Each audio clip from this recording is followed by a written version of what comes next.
ने पिछले एपिसोड में देखा कि युआन स्ट्रॉन्ग बनने की कोशिश कर रहा था, जो कि उसे एक एक्सेशन रूम में गए थे, पर लाइटनिंग अटैक की वजह से युआन एक फॉरेस्ट में टेलीपोर्ट हो गया था। वहाँ उसे याओ याओ और उसका पेट टून टून मिला था। फिर अब हम युआन को देखते हैं, वो याओ याओ को अपने बारे में बताकर पूछता है कि कौन सी जगह है। याओ याओ कहती है कि ग्रैंड पास से सही कह रहे थे, सच में कोई यहाँ आया है। ये कहकर टून टून के साथ वहाँ से जाने लगती है। टून टून को देखकर युआन खुश हो जाता है और उसके साथ खेलने लगता है, पर टुनटुन युआन को पसंद नहीं करता और युआन के मुंह पर धूल उड़ाकर याओ याओ के पास चला जाता है। याओ याओ युआन से कहती है कि अगर तुम्हें चमत्कारी मौका चाहिए तो मेरे साथ आओ। युआन याओ याओ के साथ उसके घर चला जाता है। वहाँ एडर के युआन है, युआन का इंतजार कर रहे थे। वो सोचते हैं कि लगता है कि अब मेरे पास ज्यादा वक्त नहीं बचा है। युआन एडर के पास जाने लगता है, तभी एडर उसकी तरफ देखते हैं, जिसकी वजह से युआन की हार्ट बीट बढ़ जाती है और उसकी हालत खराब हो जाती है। एल्डर ये कहते हैं कि मैंने नहीं सोचा था कि डिवाइन ड्रैगन के भाग्य वाला बालक यहाँ जाएगा, पर अफसोस की बात है कि डिवाइन ड्रैगन का भाग्य छीन लिया गया है और इसकी बॉडी में काफी गुस्से वाला ड्रैगन पॉइजन है। ये सच में बहुत दुख की बात है। ये बात सुनकर युआन सोचता है कि इन एल्डर ने सिर्फ मुझे देखकर ही मेरी सारी प्रॉब्लम्स को समझ लिया। ये सब सोचकर युआन एल्डर को अपने बारे में बताता है।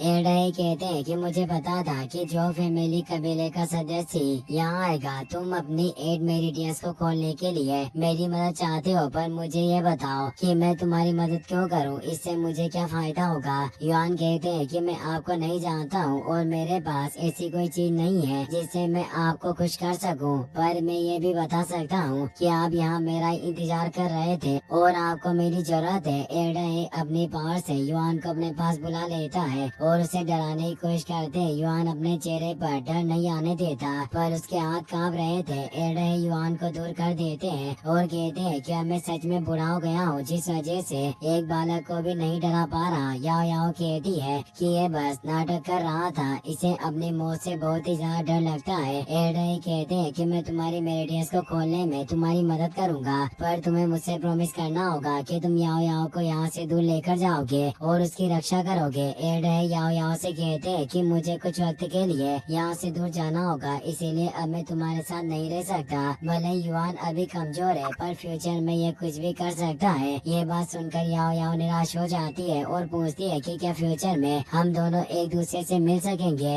एल्डर इसका कोई जवाब नहीं देते और युआन से शर्त के बारे में पूछते हैं। युआन एल्डर से कहते हैं कि अभी मैं स्ट्रॉन्ग नहीं हूँ, पर मैं आपसे प्रॉमिस करता हूँ कि मैं सिस्टर याओ याओ को कुछ भी नहीं होने दूंगा, भले इसके लिए मुझे अपनी जान ही क्यों न देनी पड़े। ये बात सुनकर एल्डर खुश हो जाते हैं और अपनी पावर से युआन के नीचे एक पोर्टल ओपन कर देते हैं। युआन उस पोर्टल के अंदर गिर जाता है और एक टेस्टिंग स्पेस में पहुंच जाता है। वहाँ एक ब्लड फीड युआन पर अटैक कर देता है, लेकिन युआन अपने मेन काउ गिल्फ की मदद से उसे डिस्ट्रॉय कर देता है, मगर उसकी इविल एनर्जी युआन की बॉडी में घुसकर उसकी मेरिडियंस और डिवाइन सोल को डैमेज करने लगती है। अचानक बहुत सारे ब्लड फीड वहाँ जाते हैं और युआन पर अटैक करते हैं, तो युआन अपनी एक एक करके उन्हें मारता है। वो पोर्टल अभी भी खुला हुआ था, तो युआन अपने लाइट बॉडी गिल्फ की मदद से अपनी स्पीड बढ़ा लेता है और उस पोर्टल के पास जाने की कोशिश करता है, मगर बहुत सारे ब्लड फीड उस पर अटैक कर देते हैं। युआन उन्हें मार देता है और उसके 3 युआन गिल्फ की एनर्जी कम होने लगती है और डीएक्टिवेट होने लगते हैं। तभी एक ब्लड पाइथन उस पर अटैक करने के लिए आता है।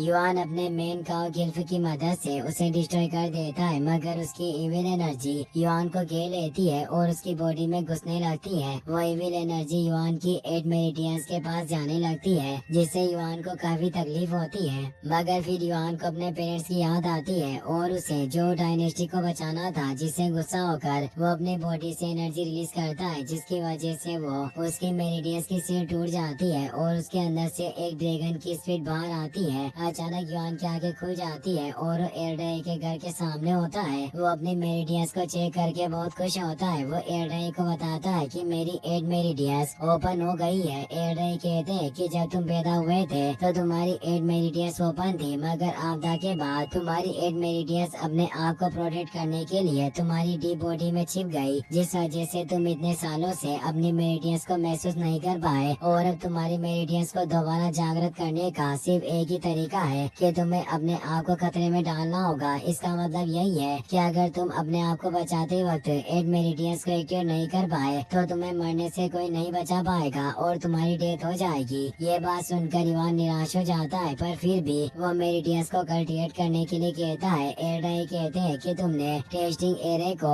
पास कर लिया है, पर तुम्हें अभी से खुश होने की जरूरत नहीं है। अभी तुम्हारी 8 मेरिडियंस पूरी नहीं है, जिस वजह से उन्होंने दोबारा अपने आप को सील कर लिया और अब उन्हें जागृत करना पहली बार से भी ज्यादा मुश्किल होगा। याओ याओ कहती है कि मेरिडियंस के बिना कल्टिवेट करना कोई बड़ी बात नहीं है, मैं भी युवान एनर्जी का यूज नहीं कर सकती हूँ। एयरडाई कहते हैं कि किसी खास कारण की वजह से याओ याओ युवान एनर्जी का यूज नहीं कर सकती है, मगर उसने सारे युवान गिल्फ में महारत हासिल कर ली है जो मैंने उसे सिखाए थे और मुझे लगता है कि यह आसानी से तुम्हारी मास्टर बन सकती है। युवान कहता है कि मैं मेरिडियंस को कल्टिवेट नहीं कर सकता हूँ और मुझे सिस्टर याओ याओ की रक्षा करने के लिए जल्दी से स्ट्रॉन्ग बनना होगा, तो मैं चाहता हूँ कि आप मेरे मास्टर बन जाएं और मुझे अपनी टेक्निक सिखाएं ताकि मैं आसानी से सिस्टर याओ याओ की रक्षा कर सकूं। याओ याओ कहती है कि मैं आपको इसे अपना स्टूडेंट बना लेना चाहिए ताकि फ्यूचर में मुझे इसे प्रोटेक्ट ना करना पड़े।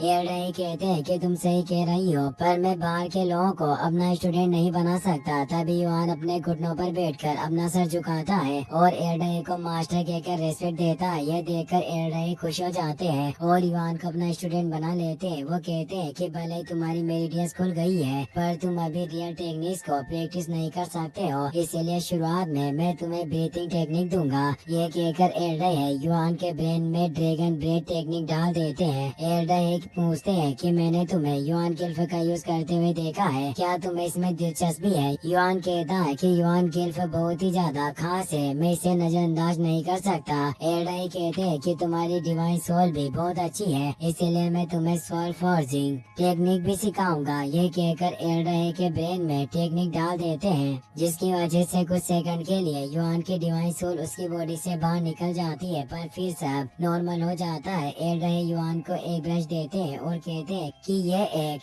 युआन आर्मामेंट यानी वेपन है और इसका नाम तियान युआन ब्रश है। यह युआन गिल्फ ब्रश और सेक्रेट युआन अपार्टमेंट दोनों का काम करेगा। युआन कहता है कि मैंने सुना है कि युआन अपार्टमेंट में 4 ग्रेड होते हैं, जिनके नाम नॉर्मल, जुआन, हेवनली और सेक्रेट है। मेरे फादर का 9 फ्लेम्स स्पेयर सिर्फ एक टॉप क्लास का जुआन ग्रेड युआन आर्मामेंट है, लेकिन ये Tian yuan brush highest class का स्केट ग्रेड युआन अपार्टमेंट है। एयरडाई कहते हैं कि तियान युआन ब्रश एक मेटल में डैमेज हो गया था, इस पर नाइफ युआन गिल्फ है। अगर तुम इसे युआन बिजली की सोल से नरिश करते हो तो उसकी मदद से तियान युआन ब्रश की पावर वापस रिस्टोर हो जाएगी। जब सारे 9 युआन गिल्फ से शाइन कर रहे होंगे तो उस वक्त ये सेक्रेट आर्मामेंट के रूप में अपनी पूरी पावर को प्राप्त कर लेगा और इसकी पावर बढ़ जाएगी। युआन कहता है कि आपने मुझे तियान युआन ब्रश दिया, इसके लिए आपका थैंक्स, पर मुझे अभी तक आपका नाम नहीं पता है। एयरडाई कहते हैं कि मेरा नाम केंग युआन है ये, और मेरे 2 सीनियर ब्रदर्स भी हैं।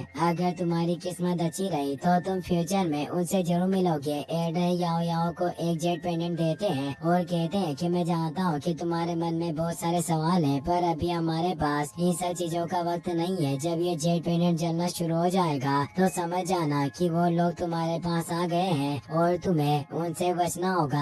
याओ याओ पूछती है कि आप किसकी बात कर रहे हैं और वो मुझे क्यों ढूंढ रहे हैं। एयरडाई उसकी बात का कोई जवाब नहीं देते। वो युवान से कहते हैं कि तुम्हें याओ याओ की सील की रक्षा करके उसे युवान एनर्जी का यूज करने से रोकना होगा, वरना बहुत ही बड़ी मुसीबत आ जाएगी। युवान सोचता है कि याओ याओ जरूर बहुत ही खास इंसान है, पर अभी मैं इतना काबिल नहीं हूँ कि उसके सीक्रेट का पता लगा सकूँ। एयरडाई युवान और याओ याओ को वहाँ से भेजने के लिए एक फॉर्मेशन क्रिएट कर लेते हैं। वो याओ याओ से कहते हैं कि मुझे उम्मीद है कि हम फ्यूचर में जरूर मिलेंगे। याओ याओ एयरडाई को छोड़कर नहीं जाना चाहती थी, पर उसे उनकी बात माननी पड़ती है, इसलिए वो टुनटुन के साथ फॉर्मेशन में चली जाती है। एयरडाई युआन से कहते हैं कि तुम्हें अपना प्रॉमिस पूरा करना होगा और याओ याओ की रक्षा करनी है। युआन कहता है कि आप फिक्र मत कीजिए, आपने मुझे अपनी टेक्निक सिखाई है, तो अब मैं अपनी जान पर खेलकर सिस्टर याओ याओ की रक्षा करूंगा। एयरडाई उस फॉर्मेशन की मदद से युआन और याओ याओ को वहाँ से टेलीपोर्ट कर देते हैं। तभी आसमान में एक ट्रिबुलेशन एक्टिवेट हो जाता है और उसके अंदर से बहुत ही ज्यादा एनर्जी रिलीज होती है। उस एनर्जी की मदद से संत जनजाति के 3 संत वहाँ आते हैं।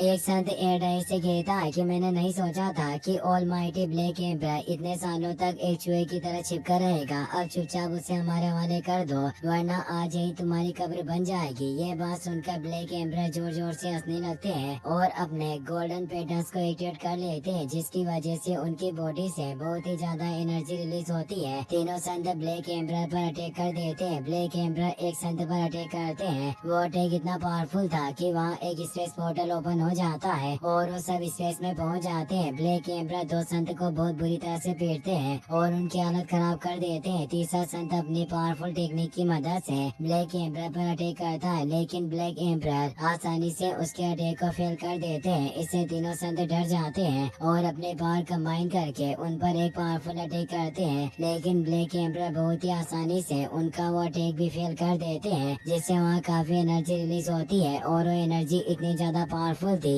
कि एक प्लेनेट पूरी तरह से डिस्ट्रॉय हो जाता है। फिर हम युआन और याओ याओ जो डायनेस्टी के एंसेस्ट्रल रूम में आ जाते हैं। याओ याओ युआन से कहती है कि ग्रैंडपा ने जल्दी वहाँ से भेज दिया है, जरूर कोई पावरफुल दुश्मन आ रहे होंगे, मुझे बाद में वहाँ जाकर देखना होगा। अगर ग्रैंडपा को कुछ हो गया तो तुम्हें उनका बदला लेने में मेरी मदद करनी होगी और उन सब लोगों को खत्म करना होगा जिसने ग्रैंडपा को चोट पहुँचाने की कोशिश की होगी। तभी जो किंग वहाँ जाते हैं। इसी के साथ